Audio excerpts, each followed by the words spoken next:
Doug, what do you make of Jordan Peterson? Well, the real question probably ought to be, what does Jordan Peterson make of me? Right? But it's all about you. It's all about me. But unfortunately, he doesn't know anything about me. So what do I make of Jordan Peterson? I would divide it into two categories. I'd say, what does the Jordan Peterson phenomenon tell us? Mm-hmm. And then secondly, what do I think of him and his teaching and everything? Jordan Peterson had a modest following until he faced down the Toronto pronoun Nazis.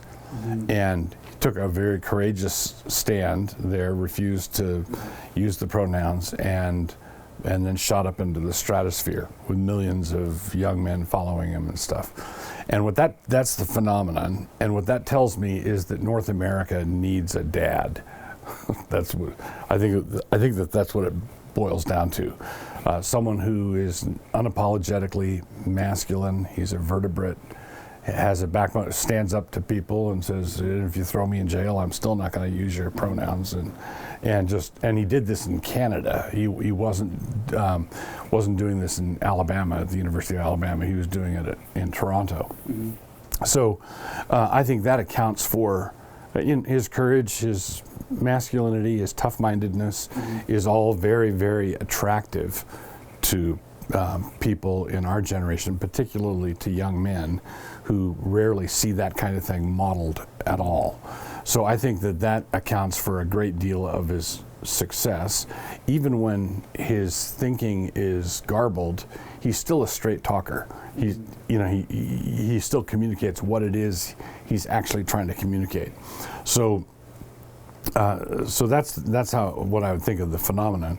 I read his 12 Rules book, and there are sections that are just evolutionary silliness, connected with long strands of what I've called common grace on fire.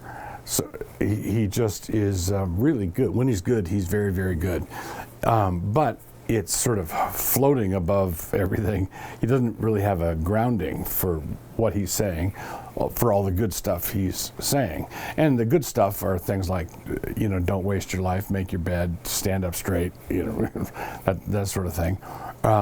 He's a Jungian psychologist. A lot of Christians appreciate him because he's not snarky about Christianity or Christ or the Bible. He thinks the Bible is very important. Jesus is the archetypical man, etc. So he's got a very high view of Christ, but not an Orthodox view of Christ at all. So my assessment from afar is that I think he's in danger of becoming a Christian.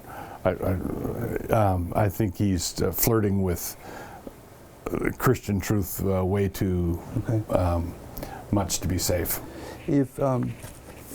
So a thought experiment, if Peterson was to become, in one sense, better and better at what he's doing, where he just keeps hitting it dead on with the observations he's making, but never comes to Christ, and let's say culture swung massively in that direction as a reaction against where we are right now, going in that direction but skipping Christ. Yeah, it'd be like the ancient Roman world, all of them becoming Stoics instead of Christians. Well, that would mean that things wouldn't be quite as debauched, and so you could see some common grace improvements, but spiritually speaking, that'd be a disaster. So as a teacher representing a particular set of convictions that he has right now, if he were to persuade people to come and settle there and was widely successful, I think that would be a bad thing from any Orthodox perspective. What would it look like for the church to do a better job of being Jordan Peterson than Peterson is doing? Well, it really ought to be, the pulpit today ought to be a place that takes courage to occupy. And in most cases, it just flat. It's vulnerability. Yeah. They've got these plexiglass things, to telegraph how vulnerable, and I call it fern pacing preaching, where you've got a fern on either end of the stage and a transparent pulpit, and you have a fern pacer or a guy with a Mr. Rogers cardigan sweater and a stool, and he chats and relates to everybody.